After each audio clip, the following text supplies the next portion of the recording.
Oi pessoal, hoje eu queria fazer um vídeo para ajudar vocês a separarem as preocupações produtivas das improdutivas. Mas antes eu queria falar um pouquinho sobre como o nosso corpo reage ao estresse e à ansiedade.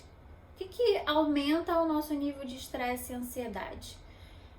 Coisas novas e coisas imprevisíveis, que é exatamente o que a gente está sendo bombardeado nos últimos dias. Então a gente não tem como não se preocupar. O ideal é que a gente consiga tornar essa preocupação o mais tranquilo possível. Eu sei que é difícil, eu sei que não adianta o conselho de não vá se preocupar, porque a gente está muito preocupado com muitas coisas. O ideal é que a gente separe um pouquinho o que é produtivo do que é improdutivo. Agora, em relação ao estresse e ansiedade, o que é importante falar é que o estresse e a ansiedade, eles não são doenças. Eles são super úteis, são super necessários para que a gente seja produtivo na vida. O problema é quando esse nível aumenta. O problema é quando a gente chega no nível em que a gente se sente exausto, desamparado, desesperado e a gente não sabe o que fazer. Quando a gente chega nesse nível, a gente perde o controle da situação. E a ideia não é ter o controle total da situação. A ideia é a gente manejar esses sentimentos para que a gente não chegue no nível que a gente não consiga mais lidar, que a gente não consiga mais administrar. Então, a gente estudando sobre ansiedade e estresse, a gente descobriu que o homem lá no tempo das cavernas, ele ficava preocupado com o leão que estava passando lá fora, os predadores, o que ele ia fazer. E basicamente a gente tem duas reações ao estresse, que é luta ou fuga. Tem também a questão da paralisação, mas não vamos falar dela nesse caso. A gente tem as duas opções de luta ou fuga e o nosso corpo também reage a isso. No dia que ele resolver sair da caverna e ir lá brigar com o leão, ele leva alguns instrumentos, ele não vai de mão abanando lá brigar com o leão. Então ele tem estratégias para lidar com o leão. É isso que a gente precisa ter. Enquanto a gente não tem, a gente fica naquele sintoma de alerta, com os sintomas de alerta. Quais são? As nossas pupilas dilatam, isso faz com que a gente enxergue com menos luz, enxergue o leão lá longe, mas faz com que a gente não preste atenção nos detalhes. Por isso as pessoas muito ansiosas, elas ficam distraídas, pouco concentradas e, consequentemente, tem uma perda de memória. O sangue, o coração ele fica acelerado porque o sangue está sendo bombardeado para os músculos, para a gente poder correr, fugir muito. O que mais acontece? O sangue deixa de ir para os músculos, deixa de ir para o sistema digestivo. Então, a princípio, deixa a gente com náuseas e sem apetite. Depois, quando a gente relaxa, essa fome vem com tudo, porque a gente passou por aquele período que não tinha o sangue para fazer digestão e tava com um pouco de enjoo. Então nosso corpo ele reage assim desde aquele tempo até hoje em dia. Se a gente tiver um estresse no trânsito, vai resolver assim. Tem umas pessoas que fogem e tem umas pessoas que lutam. Essa semana passada eu ouvi de uma paciente profissional de saúde que a chefe dela chamou ela para conversar. Ela colocou um remédio debaixo da língua que não era para colocar debaixo da língua, porque ela não queria agredir a chefe dela.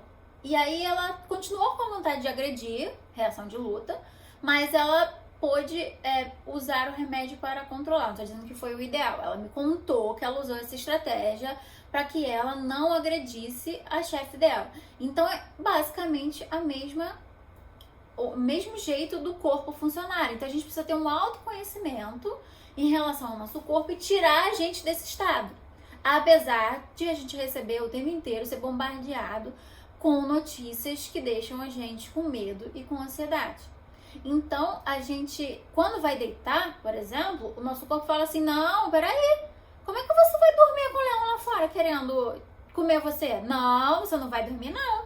É isso que o nosso corpo, é isso que o nosso cérebro envia pra gente, essa mensagem. Por isso que a gente tem que se obrigar a deixar o nosso corpo mais relaxado, dizendo pra ele que não, o leão não vai pegar a gente, que a gente pode dormir e relaxar. Lógico que eu tô brincando, né, gente? O vídeo da insônia eu falo melhor sobre isso. Mas o que a gente precisa fazer aí chega a parte das preocupações. A gente precisa entender que preocupações são essas. Como você pode se ajudar com as suas preocupações? Você pega uma caneta, um papel e você faz a lista das suas preocupações.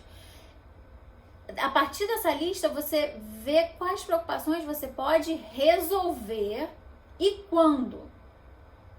Se você vai pedir ajuda ou não. E, principalmente, como identificar uma situação improdutiva, uma preocupação improdutiva. Você não tem absolutamente nenhum controle, nenhum poder sobre aquilo. Aquilo ali pode ou não acontecer, mas você não tem o que fazer. Se você não tem o que fazer, você não se preocupa com aquilo naquele momento. Você deixa para se preocupar depois. Ou você analisa se aquilo ali é catastrófico o suficiente ou não para você se preocupar. Agora, em relação às preocupações produtivas, você precisa planejar o que você vai fazer com elas. Se você puder resolver na hora, resolva. Você vai estar com menos um problema ali. Se você não puder resolver na hora, você deixa anotado e você deixa planejado. Seu cérebro vai entender que você está se preocupando, que as preocupações são muito úteis. Você vai, o seu cérebro vai entender que você quer resolver aquele problema e o fato de você sentar, planejar, já está resolvido. Por exemplo, você vai sair de uma viagem de carro muito longa. Você não pode pegar o carro e simplesmente ir. Você tem que tomar uma série de providências para que nada de ruim aconteça. Você tem que ver a manutenção e etc. Agora, se no meio do caminho vai aparecer um furacão e vai levar o carro, você não tem muito o que fazer. Você pode optar pela reação de fuga e não ir. Mas quem opta, assim, frequentemente pela opção de fuga, tá deixando de viver. E isso é outra coisa ruim de quem tem transtorno de ansiedade, porque a ansiedade não é uma doença.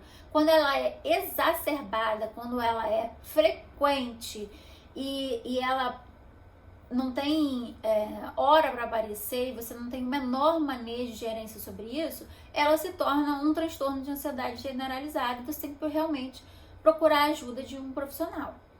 O que eu tenho observado dos meus pacientes é uma mistura de sentimentos.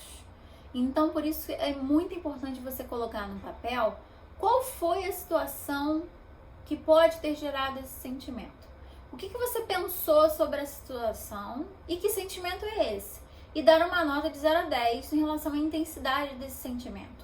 Porque estamos realmente com bastante medo, mas não podemos deixar esse medo chegar no 10, porque senão a gente fica totalmente desesperado e a gente não consegue agir. Lembra a questão da pupila e do coração acelerado?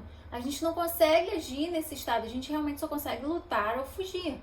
A gente não consegue raciocinar de uma forma produtiva. Aproveita que as pessoas estão falando que as coisas estão passando devagar, aproveita que o tempo, essa sensação que o tempo está passando devagar, use isso a seu favor, faça as coisas de uma forma mais concentrada, uma coisa de cada vez, resolva um sentimento de cada vez. Peça ajuda, se a convivência estiver difícil na sua casa, se afasta um pouco, faça uma lista de ideias, depois se reúna com as pessoas e faça essa proposta, mostre essa lista de propostas para que todo mundo possa se ajudar, que todo mundo possa contribuir com ideias melhores para que sintam menos medo, menos tensão. Peça ajuda. Isso vai fazer com que você se sinta muito mais acolhido por você mesmo, pelos seus amigos ou pela sua família, e vai fazer com que você consiga resolver mais problemas ao invés de criar mais problemas que a gente já tem, tá bom? Por enquanto é só isso e até o próximo vídeo. Tchau!